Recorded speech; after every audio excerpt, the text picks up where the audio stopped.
We give you a warm welcome to this midweek reflection.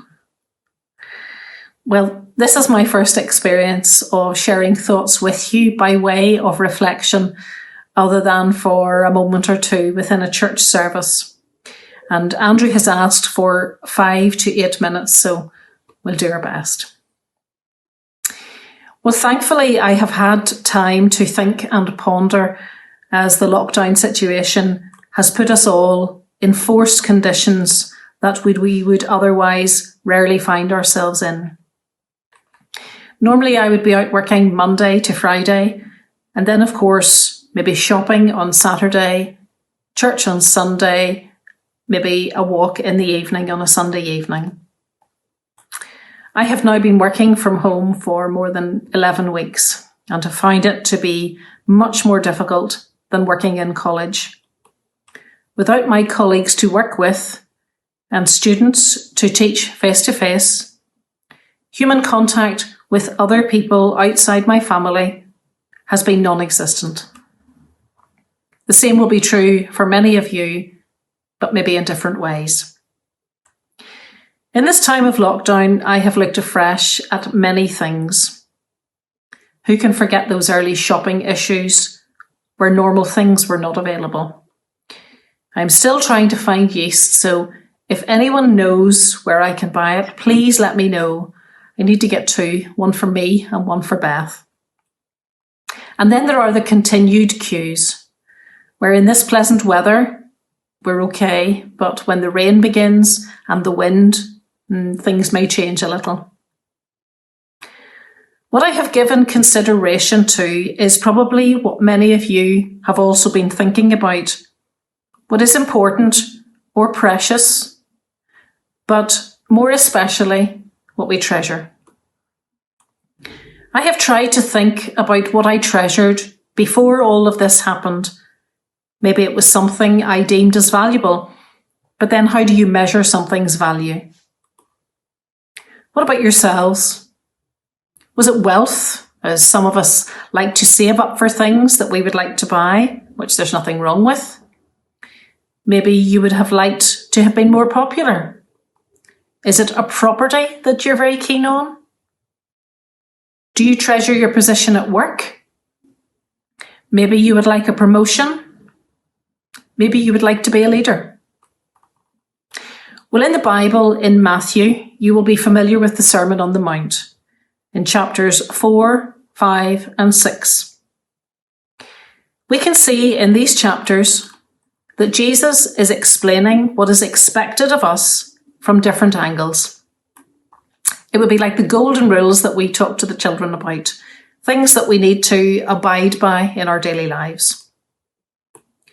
Part of chapter 6 says, "Do not store up for yourselves treasures in earth, where moth and rust destroy, and where thieves break in and steal.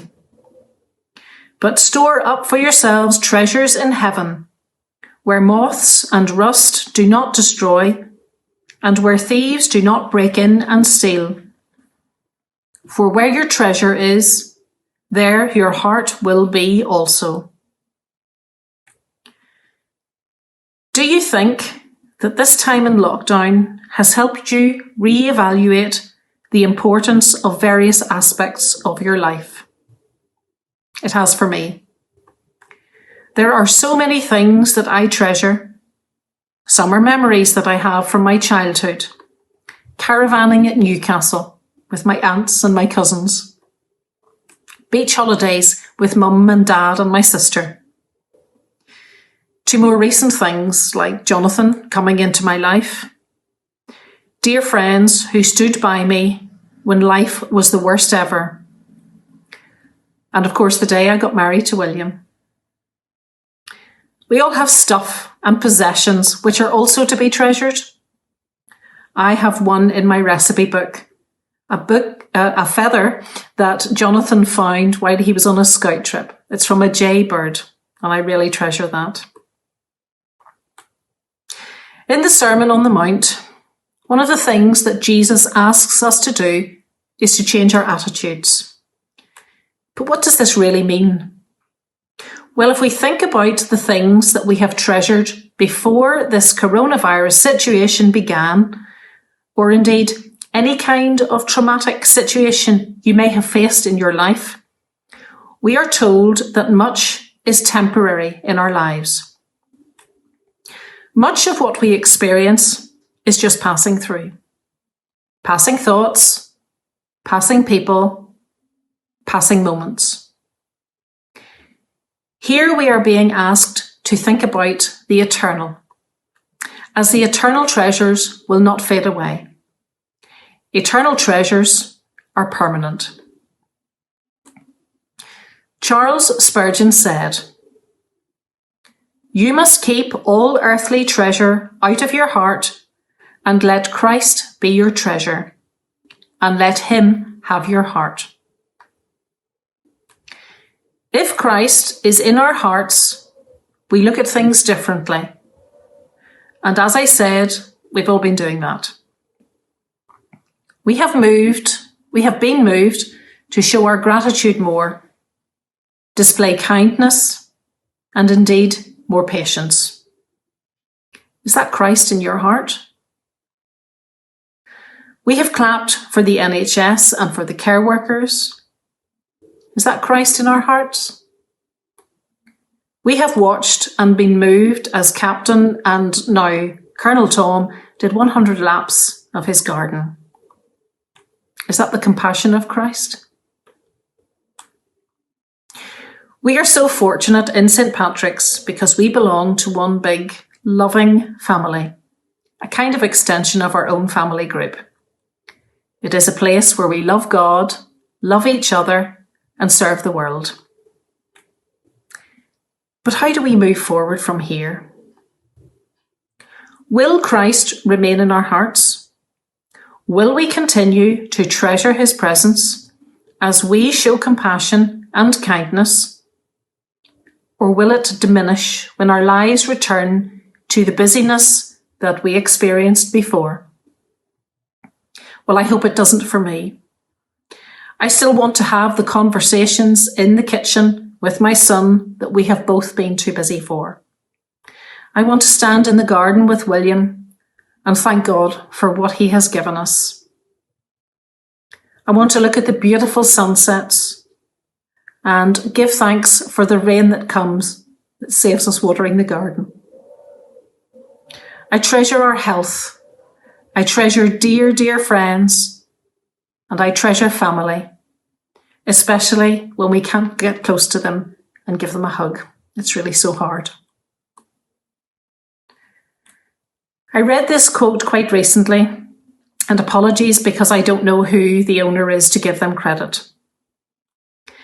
If God gives you a few more years, remember it is not yours. Your time must honour God. Your activity must honour God. And everything you do must honour God.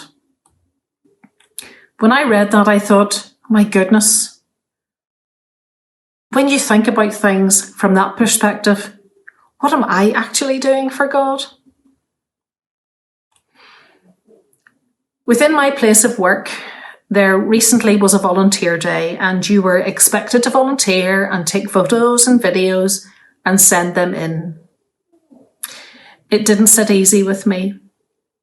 It says in Matthew chapter 6, verse 1, "Be careful not to do your acts of righteousness before men to be seen by them. If you do, you will have no reward from your Father in heaven."